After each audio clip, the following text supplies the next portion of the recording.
মুস্তফা কামাল আজাহাৰী, তই যে কৈ আছ অকল মুছলমানসকল জিহাদী, এই মুছলমানসকলে গৰু খায়, তোৰ কিমান প্ৰমাণ লাগে যে হিন্দুসকলেও গৰু খায়? কিমান প্ৰমাণ লাগে? মই দিম, হাজাৰ হাজাৰ প্ৰমাণ দিম, এটা দুটা নহয়।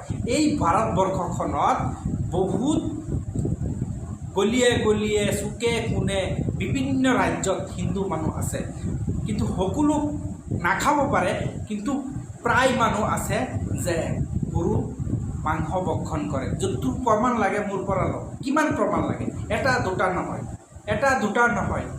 হিন্দুসকলেও খায়, মুছলমানসকলেও খায়, খ্ৰীষ্টানসকলেও খায়, বিভিন্ন ধৰ্মৰ যিসকলে এই বস্তুটো ভাল পায় সকলোৱে খায়। ইয়াৰ ভেদাভেদটো কি আছে? যিসকলে খাই খাব জানে, এই খোৱা বস্তুক লৈ বিভ্ৰান্ত কৰাৰ কি সৃষ্টি?